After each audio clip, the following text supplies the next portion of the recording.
ఆవకాయ pickle కాదు, ఆరోగ్యపు pickle. పూర్తి వివరాలకు చదవండి రేపటి సాక్షి దినపత్రిక.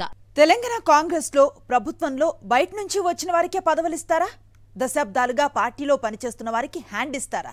కొత్తగా వచ్చే వారికి సలహాదారుల పదవులిస్తే పాతవారి సంగతేంటి?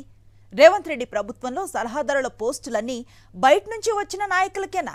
గాంధీ భవన్లో అసంతృప్తి సెగలు రగులుతున్నాయా? అసలు హస్తం పార్టీలో ఏం జరుగుతోంది? వాస్తు స్టోరీ. బీఆర్ఎస్ నుంచి వచ్చి ఇటీవలే కాంగ్రెస్ లో చేరిన మాజీ మంత్రి పోచారం శ్రీనివాస్ రెడ్డికి వ్యవసాయ శాఖ సలహాదారు పదవి దక్కింది. కొద్ది రోజుల క్రితమే హస్తం తీర్థం పుచ్చుకున్న పోచారంకు పోస్ట్ ఇవ్వడంపై తెలంగాణ కాంగ్రెస్ వర్గాల్లో పెద్ద రచ్చే జరుగుతోంది. ఇప్పటి వరకు కాంగ్రెస్ లో చేరిన 10 మంది బీఆర్ఎస్ ఎమ్మెల్యేల్లో పోచారం కూడా ఒకరు. నిజానికి పోచారంకు మంత్రి పదవి ఇస్తారనే ప్రచారం సాగింది. అప్పుడే పార్టీ నేతలంతా అగ్గి మీద గుగ్గిలమయ్యారట. అందుకే మంత్రి పదవి కాకపోయినా ఆ స్థాయిలోనే కేబినెట్ ర్యాంకు పోస్ట్ ఇచ్చారు. అన్ని రకాల ఈక్వేషన్స్ సరిచూసుకున్న తర్వాతే పోచారంకు సలహాదారు పదవి ఇచ్చారని సీఎం మంత్రుల సన్నిహితులు చెబుతున్నారు. గతంలో వ్యవసాయ శాఖ మంత్రిగా, అసెంబ్లీ స్పీకర్ గా పనిచేసిన అనుభవం పోచారంకు ఉంది. దీంతో ఆయన సేవలు ఉపయోగించుకోవాలని సీఎం రేవంత్ రెడ్డి డిసైడ్ అయ్యారనే టాక్ నడుస్తోంది. రేవంత్ రెడ్డి కేబినెట్ లో ఇప్పటికే రెడ్డి సామాజిక వర్గం నుంచి 3 మంత్రులున్నారు.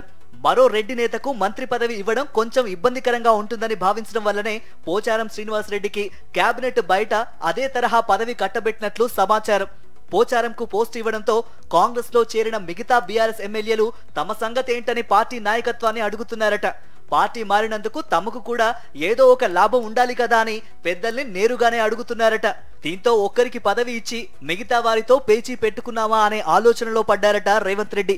ఇదే కాకుండా కొత్తగా పార్టీలో చేరేవారు సైతం ఏదో ఒక పదవి డిమాండ్ చేస్తే ఏంటి పరిస్థితి?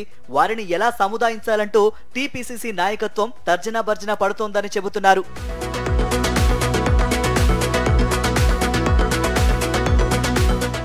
కొత్తగా పార్టీలో చేరిన 3 నేతలకు కీలక పోస్టులు ఇవ్వడం, అందులో 2కి కేబినెట్ ర్యాంకు ఉన్న పదవులు కట్టబెట్టడంతో కాంగ్రెస్ లో కొందరు నేతలు అసహనం వ్యక్తం చేస్తున్నారు. బీజేపీ నుంచి కాంగ్రెస్ లో చేరిన మాజీ ఎంపీ ఏపీ జితేందర్ రెడ్డికి ఢిల్లీలో రాష్ట్ర ప్రభుత్వ సలహాదారు పోస్టు ఇచ్చారు. బీఆర్ఎస్ నుంచి హస్తం గూటికి చేరిన కె కేశవరావుకు కూడా సలహాదారు పోస్టు ఇవ్వగా, తాజాగా బీఆర్ఎస్ నుంచి కాంగ్రెస్ లో చేరిన ఎమ్మెల్యే పోచారం శ్రీనివాస్ రెడ్డిని వ్యవసాయ శాఖ సలహాదారుగా నియమించారు. దీంతో కాంగ్రెస్ లో దశాబ్దాలుగా పనిచేస్తున్న నేతలు కనిపించడం లేదా అంటూ పార్టీ నాయకత్వాన్ని నిలదీస్తున్నారు. కొత్తగా వచ్చిన వారికి పోస్టులు ఇచ్చుకుంటూ పోతే మా సంగతేంటని ప్రశ్నిస్తున్నారు హస్తం పార్టీ సీనియర్ నేతలు.